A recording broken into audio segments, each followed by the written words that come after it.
What red flags did you ignore, but later regretted? It started beautifully. Romantic gestures, compliments, always ready to help. We worked together, I noticed him first. After 1.5 years, he proposed. I said yes. But before the wedding, alarm bells rang. We were total opposites, but I thought we'd learn from each other. Then came his truths. A woman has no right to be tired, citing his mom as the standard. All women are fools, only good for bearing children. I argued, but knew something was wrong. I ignored my gut and went to the registry office. There, he refused to kiss me for photos because my face was too plastered, with makeup. I still believed I could change him. Marriage got worse. Dismissal. My passions, literature, drums, were nonsense. Better read an engineering textbook or stay in the kitchen. Narcissism. Only his opinion mattered. Everyone else was stupid. I got him a job in my department. He fought with everyone instantly. Betrayal. When I developed severe complications after COVID, pain, hospitalization, he didn't believe I was sick. Then he just left, stating, "I don't need a sick wife." To top it off, he spread nasty rumors about me at work. The kicker. After the divorce, colleagues lined up to tell me how he badmouthed them too. They'd spared my feelings before. I just blushed with shame for him. I met a young man at a party at the Lives. He seemed like a nice guy to me. But on the first date, he talked a lot about his ex-girlfriend. But I thought he needed to talk it out. Our relationship began to develop rapidly. However, I noticed that he regularly checks my phone and is jealous of everyone he knows. A month later, he forbade me to see my friends, as if they had a bad influence on me. At some point, I packed up and walked out of his life. Even when he was clearly wrong, I ended up being the one to blame. You provoked me. You misunderstood. I ignored it, excusing it as his pride. I regretted it when I realized it was narcissism, and my self-esteem plummeted below the basement floor. She constantly talked about her depression. Didn't wash the dishes? Depression. Didn't go to work? Depression. Insulted me? Sorry, I'm depressed. I can't control myself. I sympathized, supported her, begged her to see a doctor. She refused. You just don't understand me. But parties with friends or shopping sprees? Depression never seemed to cancel those. I ignored it all out of pity and fear of seeming heartless. I regretted it when I realized I was simply being held on a pity hook and manipulated with no real effort to get better on her part.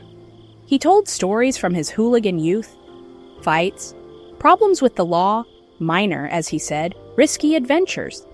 It seemed so brutal, adult, real. He insisted that it was all in the past, that he had settled down. I believed it. I ignored his explosive temper when he yelled at the waiter for cold coffee or punched the table because his team had lost. He's not hitting me, I thought. I regretted it when his explosion was directed at me once, not physically, but mentally destroyed. And I realized that this is his norm. It happened a few months ago. I have always been a person who values personal space and privacy. I had a phone that I considered my own little world. My thoughts, correspondence with friends, and work chats were there. Nothing criminal, just the ordinary life of a modern person. It all started unnoticed. At first, I started waking up in the middle of the night from a strange feeling. It's like something's wrong. And every time I opened my eyes, I noticed that my phone was not in its usual place. I later discovered that it had been moved and clearly used by someone. I was just checking my messages. I couldn't sleep, she said innocently when I asked. I waved it off, thinking it was a show of concern. Maybe she's just worried. But over time, the situation worsened. I began to find inconsistencies in the message history, and I noticed that some notifications were delayed. And every time I tried to talk about it, she replied, "I'm just worried about us. What's the big deal?" I ignored these alarm bells, blaming it all on my paranoia. Am I overreacting? Maybe it's really just caring, I thought. But one day everything changed. I found notes on her phone with notes of my messages, analyses of my conversations with friends, and even a count of the time I spent in messengers. Then it dawned on me. It's not a concern. This is control. Gross violation of personal boundaries, pathological distrust without any grounds. That's what it was. I realized that I had allowed this situation to develop for too long, believing that it was a sweet concern. But now it's clear, I had no right to personal space. This experience has taught me one important lesson. Healthy relationships are built on trust and respect for personal boundaries. Ignoring such red flags can lead to the loss of oneself. I'm 25 and I've only just realized how toxic my relationship was. He never apologized, neither for rudeness, nor for mistakes, nor for insults. I remember how after another quarrel, he accused me. You provoked me. And when I tried to talk calmly, it sounded, you misunderstood. Any attempts to discuss problems ran into the wall of his rightness. At first, I thought he just didn't know how to express emotions.